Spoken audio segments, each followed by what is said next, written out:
नमस्कार।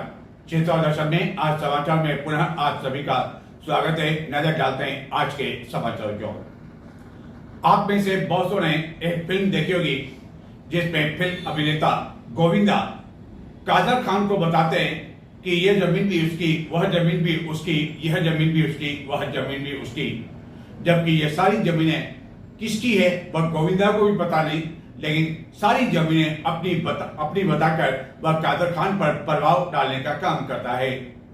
इसी तरह की कुछ घटना हुई चित्तौड़गढ़ जिले के निम्बाड़ा क्षेत्र में, जहां की अन्य की जमीन को बताकर, कृषि जमीन बताकर उसका फर्जी तरीके से अनुबंध कर लिया गया और इस अनुबंध को करने वाली महिलाएं थी।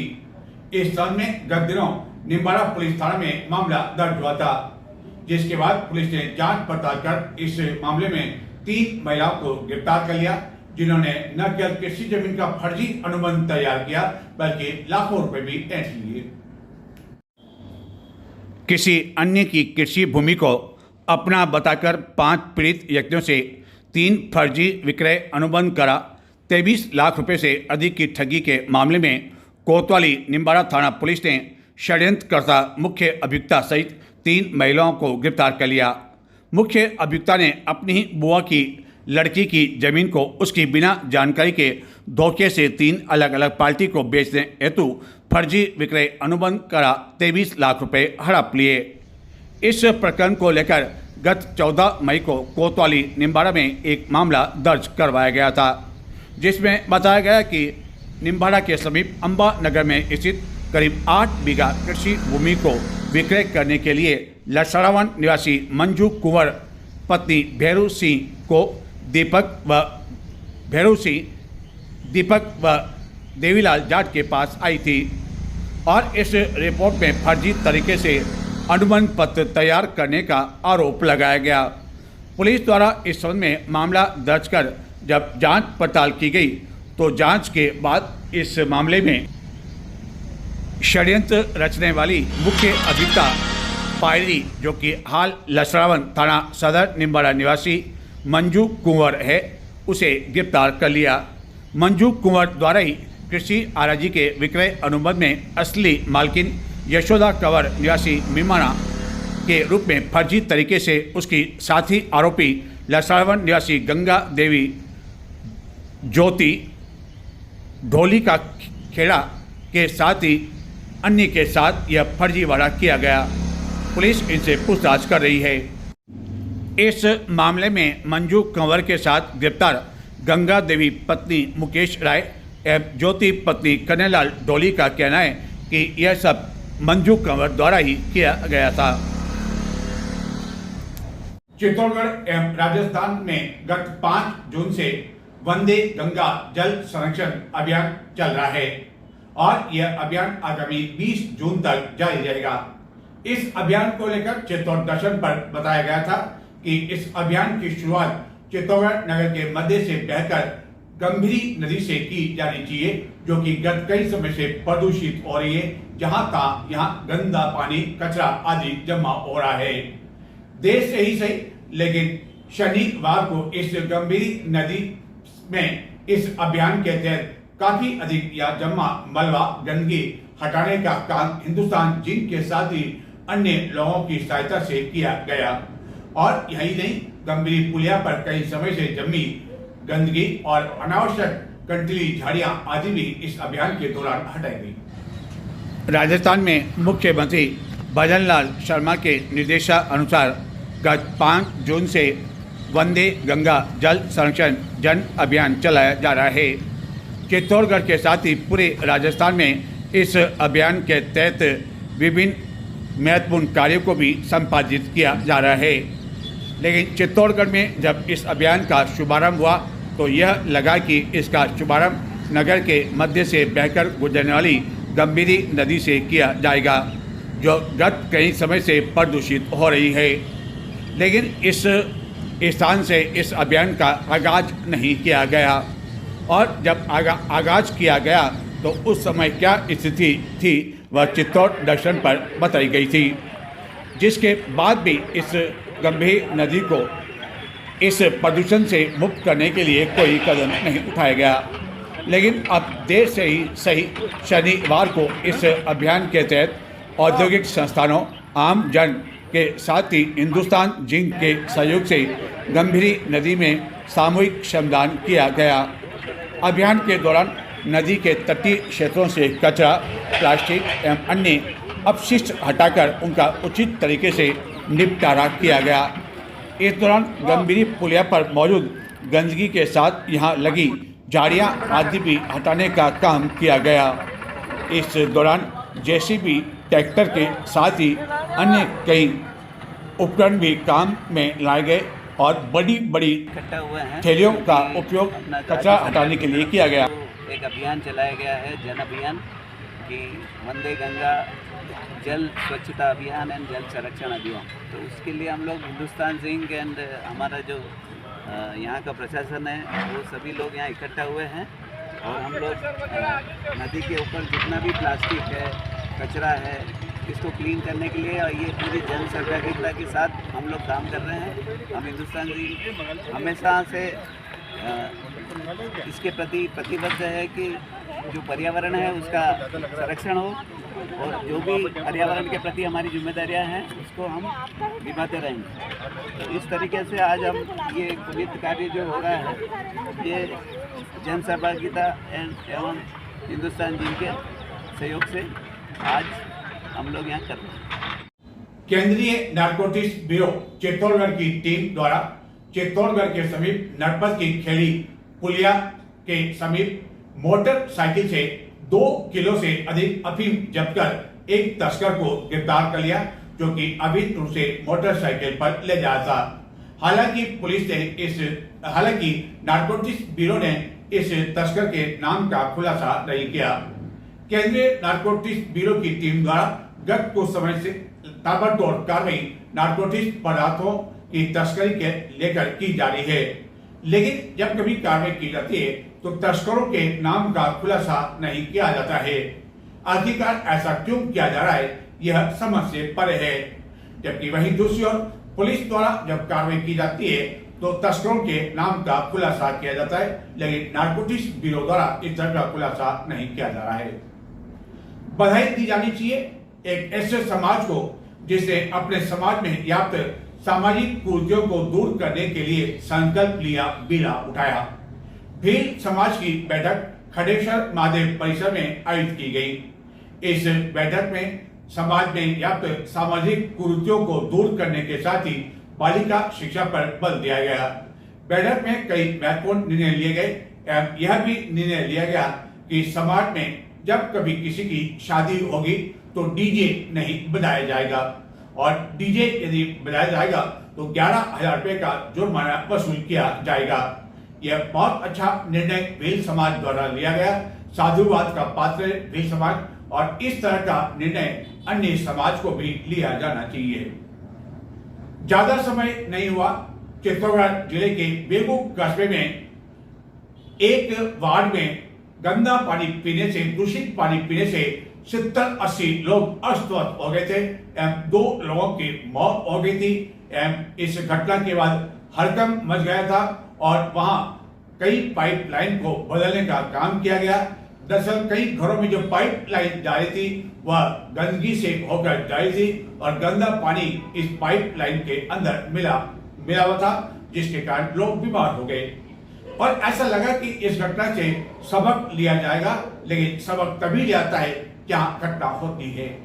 इसी तरह की स्थिति चित्तौड़गढ़ के पंचवटी क्षेत्र में भी देखने को मिल रही है, जहां की गंदे पानी से पेयजल की जो लाइन है वह गुजर रही है और कई स्थान पर यह पाइपलाइन लीकेज भी हो रही है और यहाँ भी इस बस्ती के लोग भी यह दूषित पानी पीने के लिए मजबूर हो रहे हैं। चित्तौड़गढ़ जिले के बेगू कस्बे में धूलखेड़ा में हाल ही में जो घटना हुई उसको कई लोग अब तक नहीं भूले होंगे, जहाँ की दूषित पानी पीने से 70-80 लोग अस्वस्थ हो गए थे, जिनमें से कुछ को चित्तौड़गढ़ भी रेफर किया गया था। 2 लोगों की मौत हो गई थी। लेकिन यह स्थिति न केवल कस्बों में, गाँवों में है, बल्कि चित्तौड़गढ़ जिला मुख्यालय पर भी देखी जा सकती है। यह है चित्तौड़गढ़ नगर के पंचवटी क्षेत्र का हाल। यहाँ स्थित पानी की एक टंकी के आसपास पेयजल आपूर्ति के लिए भी लाइन बिछाई गई है और इसी पेयजल लाइन से कई लोगों में घरों की पानी की सप्लाई होती है एवं कुछ लोगों ने यहाँ अवैध रूप से बीच में कनेक्शन भी ले रखा है।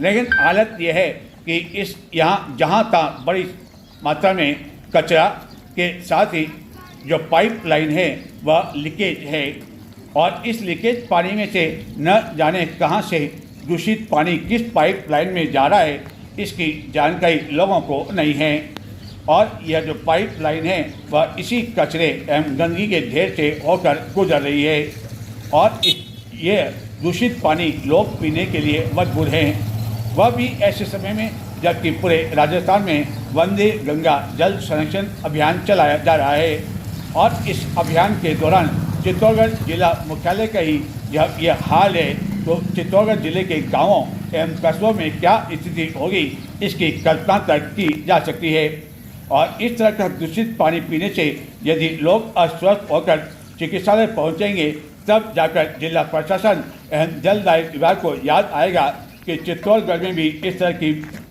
पेयजल आपूर्ति लाइन बिछी हुई है जहां लीकेज होने से जो गंदा पानी है वह भी इसमें मिल रहा है और लोग इसका शिकार हो गए हैं। उसके बाद यहाँ पाइप लाइन बदलने का काम किया जाएगा और गंदगी हटाने का काम भी किया जाएगा।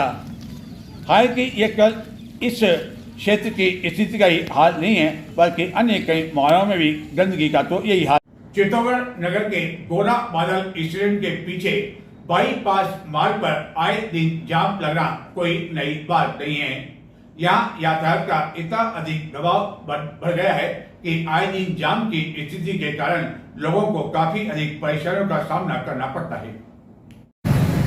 चित्तौड़गढ़ में गोरा बादल स्टेडियम के पीछे बाईपास मार्ग पर इस तरह जाम लगना एवं रुक कर यातायात संचालित होना कोई नई बात नहीं है। आए दिन इसी तरह की स्थिति बाईपास मार्ग पर देखी जा सकती है।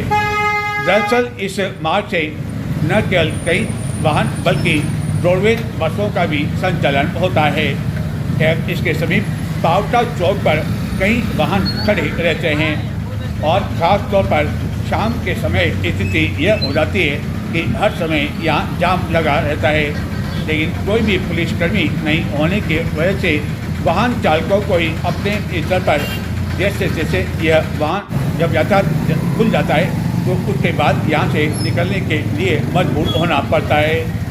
कई दुकानदारों के बाहर भी यहाँ लोग वाहन खड़ा कर देते हैं और इस कारण भी यहाँ जाम की स्थिति उत्पन्न हो जाती है। इस स्थिति में सुधार लाने के लिए यह आवश्यक है कि पावटा चौक पर शाम के समय जो यातायात का दबाव बन जाता है वहाँ पर पुलिस कर्मियों द्वारा इसे हटाने के लिए आवश्यक कदम उठाए जाएं एवं अनावश्यक वाहनों को यहाँ खड़ा नहीं होने दिया जाए और बाईपास मार्ग पर जो कई वाहन जो लोग आते हैं उनके चौपहिया वाहनों को गोरा बादल स्टेडियम में खड़ा रखने के लिए पाबंद किया जाए। चित्तौड़गढ़ में बिना टैक्स चुकाए कई तरह का सामान विभिन्न व्यापारियों आदि द्वारा मंगवाया जा रहा है, लेकिन इसके बावजूद किसी भी विभाग द्वारा इस सब में कार्रवाई नहीं की जा रही है।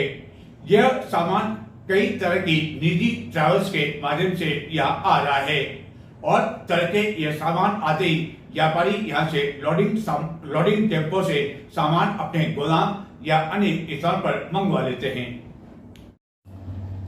चित्तौड़गढ़ में कलेक्ट्री चौराहे, शास्त्री नगर चौराहे के आसपास प्रतिदिन तड़के होते ही इस तरह का नज़ारा देखना आम बात है, जहाँ की विभिन्न निजी ट्रैवल्स की बसें दिल्ली, अहमदाबाद एवं अन्य कई स्थानों से आती है जिनके कार्यालय यहाँ बने हुए हैं और इन निजी ट्रैवल से ही विभिन्न स्थानों से यह सामान लाया जाता है। सामान पहुँचने से पहले ही लोडिंग वाहन वहाँ पहुँच जाते हैं और सामान भरते ही यह वाहन यहाँ से रवाना हो जाते हैं, लेकिन इनमें कई ऐसा सामान है जो कि बिना टैक्स चुकाए दिल्ली एवं अन्य स्थानों से लाया जा रहा है, लेकिन कभी भी इस सामान की चेकिंग करने के लिए कोई भी संबंधित विभाग के अधिकारी कर्मचारी यहाँ मौजूद नहीं रहते हैं, जिसके कारण सरकार को भी राजस्व का एक बड़ा नुकसान हो रहा है और व्यापारियों द्वारा यहाँ बसों के पहुँचने से पहले ही ऐसे लोडिंग वाहनों को सामान के लिए भेज। नौ तपा की गर्मी के बाद कूलर, एसी एवं पंखे बेचने वाले इलेक्ट्रॉनिक व्यवसायों को लगा कि अब उनका धंधा मंदा पड़ जाएगा क्योंकि गर्मी कम हो जाएगी। लेकिन 9 तपा की गर्मी के बाद भी भीषण गर्मी, तेज धूप का असर लगातार बना हुआ है। लोग काफी अधिक परेशान हैं, जिसके कारण इन दिनों बाजार में एसी, कूलर एवं पंखों की मांग एक बार फिर से बढ़ गई है, जिसके कारण व्यापारियों को फिर से नया स्टॉक मंगवाने के लिए मजबूर होना पड़ रहा है। 9 तपा की गर्मी के बाद इलेक्ट्रॉनिक व्यवसायों के साथ ही आम लोगों को लगा कि भीषण गर्मी एवं तेज धूप से शायद अब राहत मिल जाएगी। लेकिन 9 तपा गर्मी के बाद भी लोगों को भीषण गर्मी, उमस, चिपचिपाहट एवं तेज धूप से राहत नहीं मिल पा रही है, जिसके कारण कई व्यापारियों को फिर से एसी, कूलर एवं पंखे का नया स्टॉक मंगवाना पड़ रहा है, जिन्होंने बताया कि उन्होंने यह मान लिया था कि अब इसकी बिक्री नहीं होगी। लेकिन 9 तपा की गर्मी के बाद भी कई लोग कूलर, पंखे आदि खरीदने के लिए आ रहे हैं। राजा महाराजाओं के समय मवेशियों की लड़ाई लड़ी जाती थी और लोग खुले मैदान में इस लड़ाई का आनंद लिया करते थे। लेकिन यह लड़ाई चित्तौड़गढ़ में भी लोग अब कई सड़कों पर देखने को उन्हें मिल रही है, जिसके लिए उन्हें किसी तरह का कोई शुल्क नहीं देना पड़ रहा है। लेकिन इस तरह आवारा मवेशियों का विचरण और यह लड़ाई कभी भी लोगों के लिए परेशानी का कारण बन सकती है और कई बार इस तरह की लड़ाई से लोग घायल हो चुके हैं, वाहनों को नुकसान पहुंच चुका है। राजा महाराजाओं के समय इस तरह सांडों की एवं मवेशियों के साथ ही अन्य कई जानवरों की लड़ाई का खेल होता था एवं खुले मैदान में कई लोग इस तरह की लड़ाई देखने के लिए आया करते थे और सिंहासन पर राजा महाराज बैठा करते थे, जो कि इस लड़ाई का आनंद लिया करते थे। लेकिन राजा महाराजा का समय चला गया, उसके बाद भी लोगों को यह लड़ाई देखने को मिल रही है और यह हाल चित्तौड़गढ़ का है, जहाँ की इस तरह आवारा मवेशियों के विचरण के साथ ही इस तरह की लड़ाई आम बात हो गई है। लेकिन इसके कारण हर समय दुर्घटना की संभावना बनी रहती है एवं लोगों के घायल होने के साथ ही वाहनों के दुर्घटनाग्रस्त होने का भी खतरा मंडराता रहता है। यह न केवल उपनगरीय क्षेत्रों की स्थिति है, बल्कि चित्तौड़गढ़ के मुख्य मार्गों पर भी आए दिन इस तरह की स्थिति देखने को मिल सकती है। बड़ी संख्या में आवारा मवेशियों के विचरण के कारण लोगों को संभलते हुए अपने वाहन चलाने पड़ते हैं।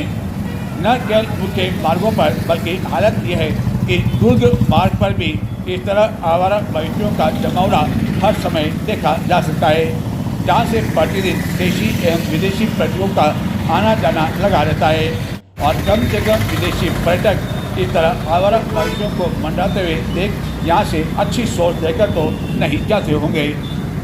तो ये थे आज के समाचार। अब ये आगे दें। नमस्कार।